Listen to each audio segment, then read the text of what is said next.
Assalamualaikum warahmatullahi wabarakatuh. Alhamdulillah.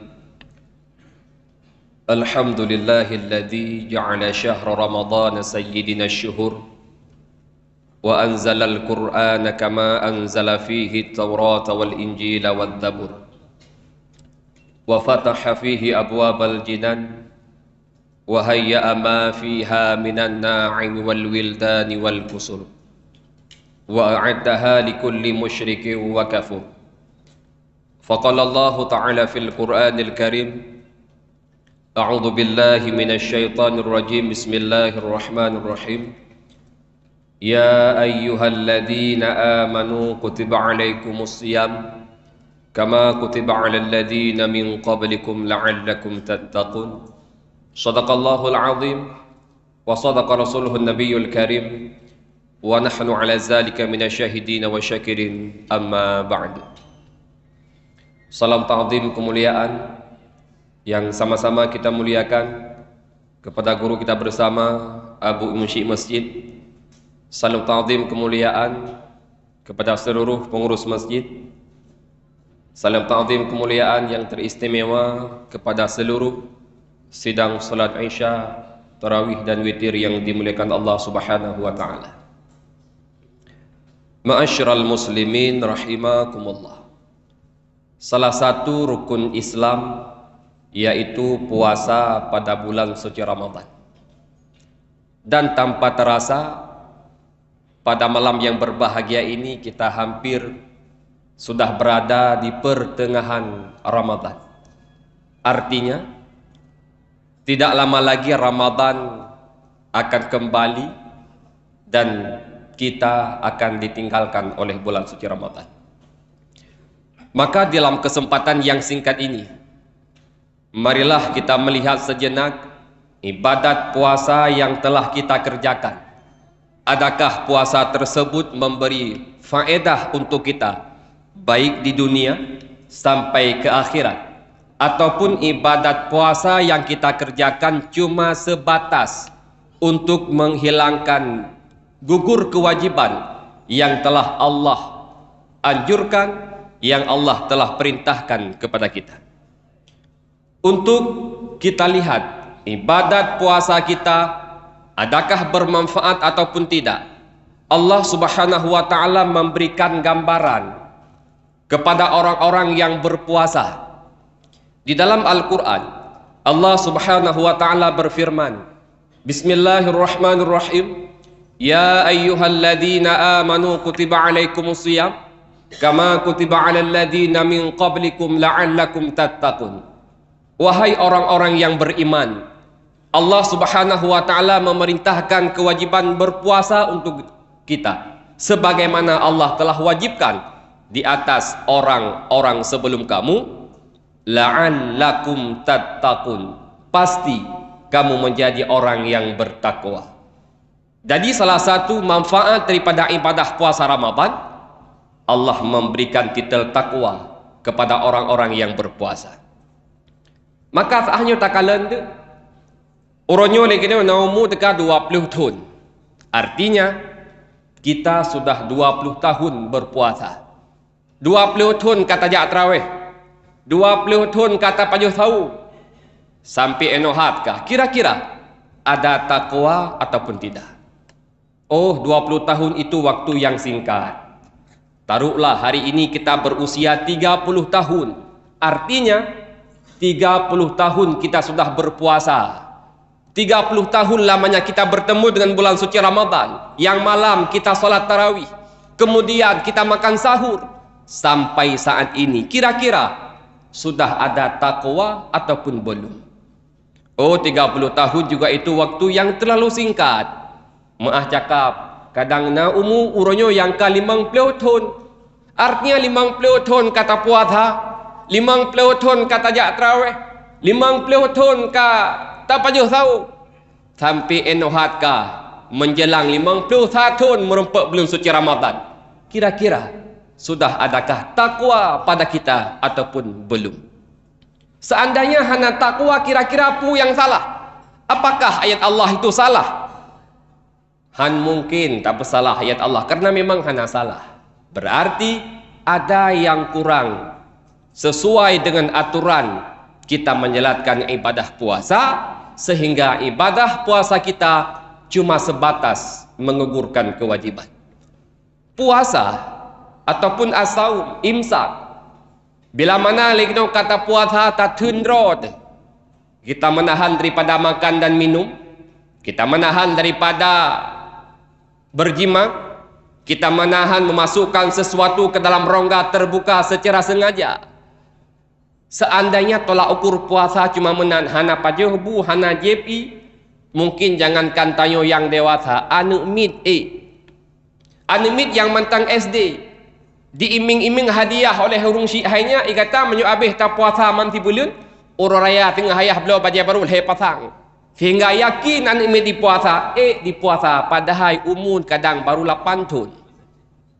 Kemudian seandainya tolak ukur puasa tersebut cuma sebatas orang yang dewasa, kita lihat di rumah sakit, orang yang terbujur di atas ranjang rumah sakit, di saat dokter hendak melakukan check up penyakit, maka dokter memerintahkan terhadap pasien, silahkan bapak berpuasa, dan orang sakit mampu untuk berpuasa.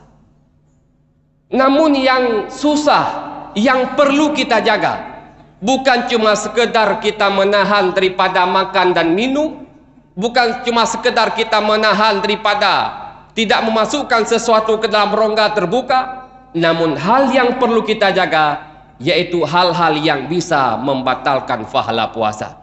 Namun seandainya kita berpuasa cuma sekedar tidak makan dan minum, maka orang tersebut sebagaimana Rasul mengatakan, kam min saimin laisa lahu min siyamihi illal ju' wal atash.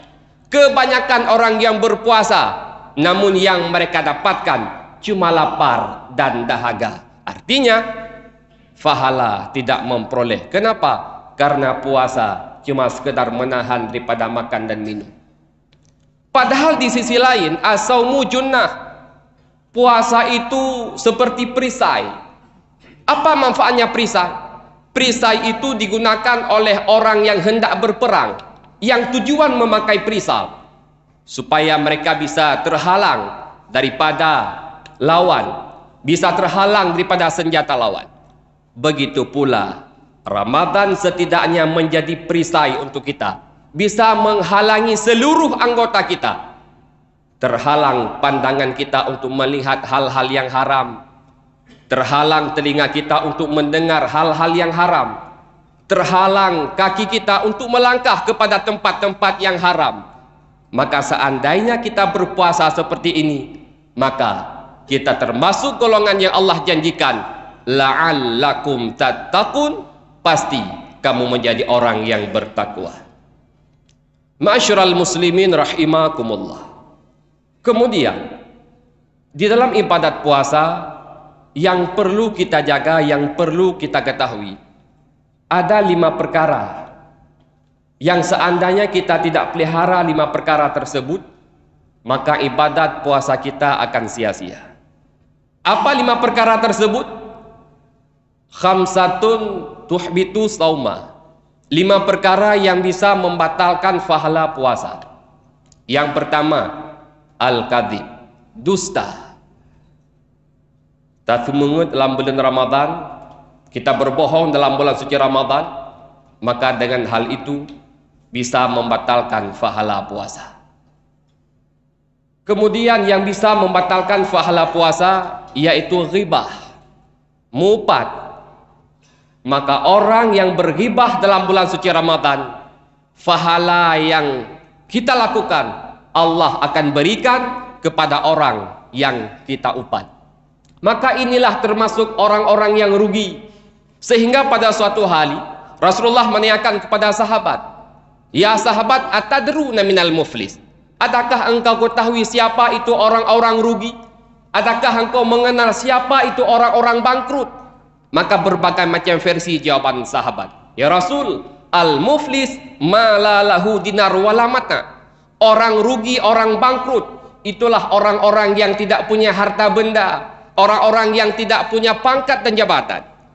Maka Rasul menjawab, innal muflis min ummati, sesungguhnya orang-orang yang bangkrut di kalangan umatku, mayyati yaumal qiyamatin bis salat, mereka datang pada hari kiamat dengan membawa fahala salat, wasiyamin dan fahala puasa, wa ya'ti qad syatama hadza, tetapi mereka juga membawa kesalahan yang sama. Kesalahan apa?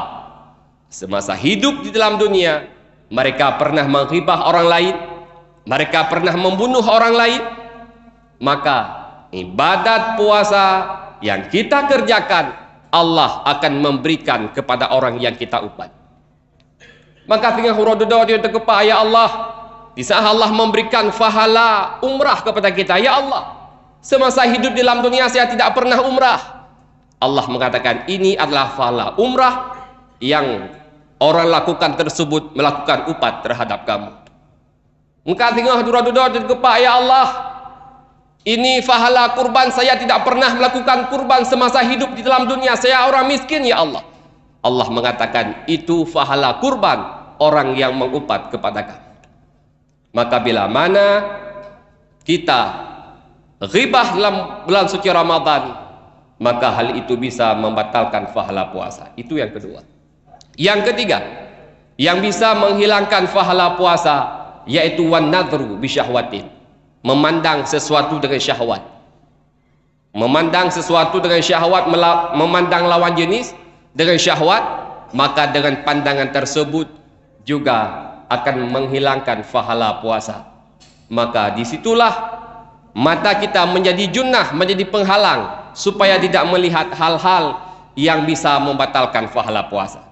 Kemudian yang keempat yang bisa membatalkan fahala puasa yaitu sumpah palsu. Seandainya di dalam bulan suci Ramadan kita bersumpah yang hal itu tidak terjadi, maka kita bersumpah dengan demi Allah, maka dengan sumpah palsu juga akan membatalkan, menghilangkan fahala puasa. Dan yang terakhir yang bisa menghilangkan fahala puasa yaitu namimah, adu domba, lalat mirah. Maka bila mana kita melakukan namimah dalam bulan suci Ramadan, maka dengan hal itu juga bisa menghilangkan fahala puasa Ramadan. Ma'asyiral muslimin rahimakumullah. Maka bila mana kita bisa menjaga hal-hal yang bisa membatalkan fahala puasa, kemudian kita pelihara puasa kita, maka keluar daripada bulan suci Ramadan kita memperoleh titel takwa yang sudah Allah janjikan, la'allakum tattaqun, pasti kamu menjadi orang-orang yang bertakwa. Ma'asyiral muslimin rahimakumullah. Mungkin karena terbatasnya waktu, hanya sekian dan demikian yang dapat saya sampaikan. Mudah-mudahan ada manfaat, terutama kepada pribadi saya sendiri dan kepada hadirin sekalian. Saya akhiri dengan lafaz yang mulia. Assalamualaikum warahmatullahi wabarakatuh.